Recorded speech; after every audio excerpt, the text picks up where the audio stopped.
Rio ऑलिम्पिकसाठी निवड चाचणी कुस्ती खेळण्याची पैलवान सुशील कुमारची मागणी महाराष्ट्राच्या नरसिंग यादवनं फेटाळली आहे। नरसिंग आणि 2 वेळचा ऑलिम्पिक पदक विजेता सुशील कुमार हे दोघे सुद्धा 74 किलो वजनी गटामध्ये खेळतात।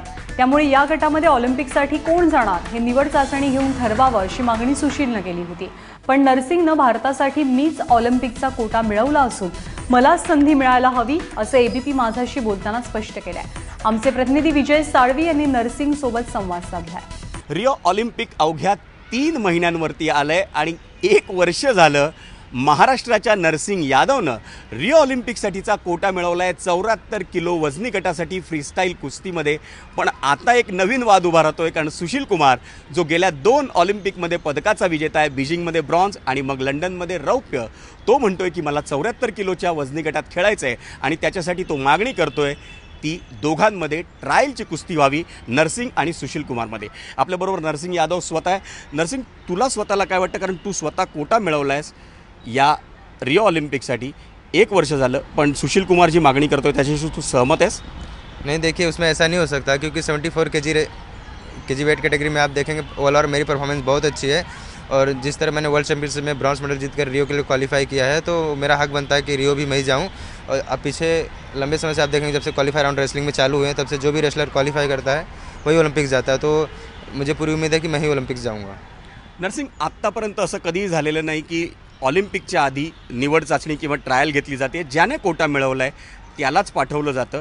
पण सुशील कुमार, एक 2 ऑलिम्पिकचं त्याच्याकडे पदक आहे, त्याच्यासाठी जर फेडरेशनने ट्रायल घेतल्याची जर घोषणा केली तर त्याच्याशी तू सहमत असेल आणि ट्रायलमध्ये खेळशील का?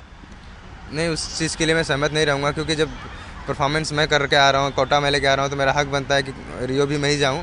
तो फेडरेशन ऐसा डिसीजन नहीं लेगी, फिर मुझे पूरी उम्मीद है, जो भी फेडरेशन के पदाधिकारी हैं काफ़ी कुश्ती को समझते हैं और जानते हैं, तो मुझे पूरी उम्मीद है कि वो मुझे ही रियो में भेजेंगे, क्योंकि एक मेडल के ऊपर नहीं, एक परफॉर्मेंस के ऊपर खिलाड़ी सिलेक्ट होता है। तो जब 74 केजी वेट कैटेगरी है, आप देखेंगे पिछले 10 सालों से काफ़ी अच्छी मेरी परफॉर्मेंस है, तो फेडरेशन मुझे जरूर सिलेक्ट करेगी 74 केजी में। नरसिंग, कुस्तीचं सगळ्यात तूच जास्ती आम्हाला समजावून सांगू शकतोस।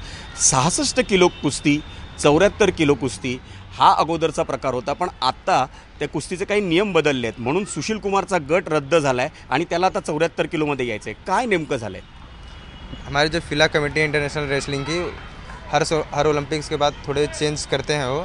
तो जैसे इस बार उन्होंने वेट कैटेगरी चेंज की है, पहले 55, 60, 66, 74 इस तरह के वेट थे, अब उसने पहले 8 वजन हुआ करते थे, अभी उसने 6 वजन कर दिया ओलंपिक्स के लिए, 57, 65, 74 इस तरह का। तो जब फिला कमेटी जो हमारी इंटरनेशनल रेसलिंग की कमेटी है, वो जो भी रूल बनाती है वो खिलाड़ियों को मानना पड़ता है, तो इस तरह अभी वेट कैटेगरी चेंज हुई है। अच्छा, म्हणजे वजन बदली आहेत आणि वजन बदलल्यामुळे सुशील कुमारला 65 किलोमध्ये तरी खेळायला लागेल जिथे योगेश्वर दत्त आहे, किंवा 74 किलोमध्ये खेळायला लागेल, पण तिथला कोटा आधीच तू मिळवलेला आहेस।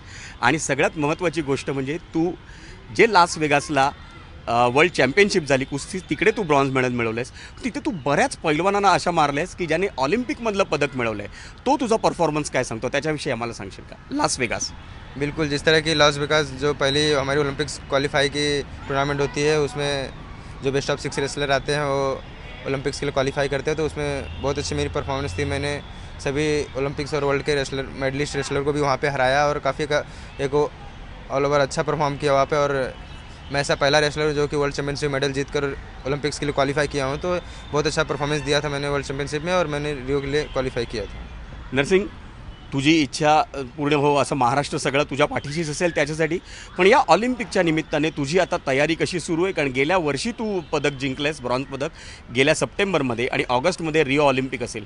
या दृष्टीने तुझी तयारी आत्तापर्यंत कशी झाली आणि याच्या पुढच्या काळात कशी असेल?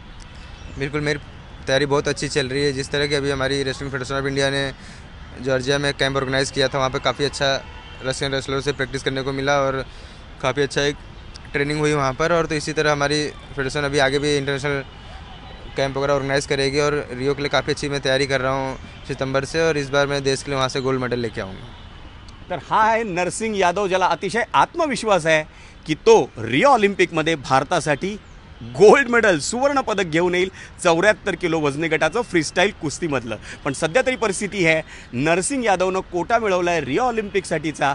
पण सुशील कुमार जो गेल्या 2 ऑलिम्पिकचा पदक विजेता आहे 66 किलोमधला, तो म्हणतोय मला 74 किलोमध्ये खेळायचं आणि त्याच्यासाठी तो म्हणतोय ट्रायल झालीच पाहिजे नरसिंग आणि त्याच्यामध्ये.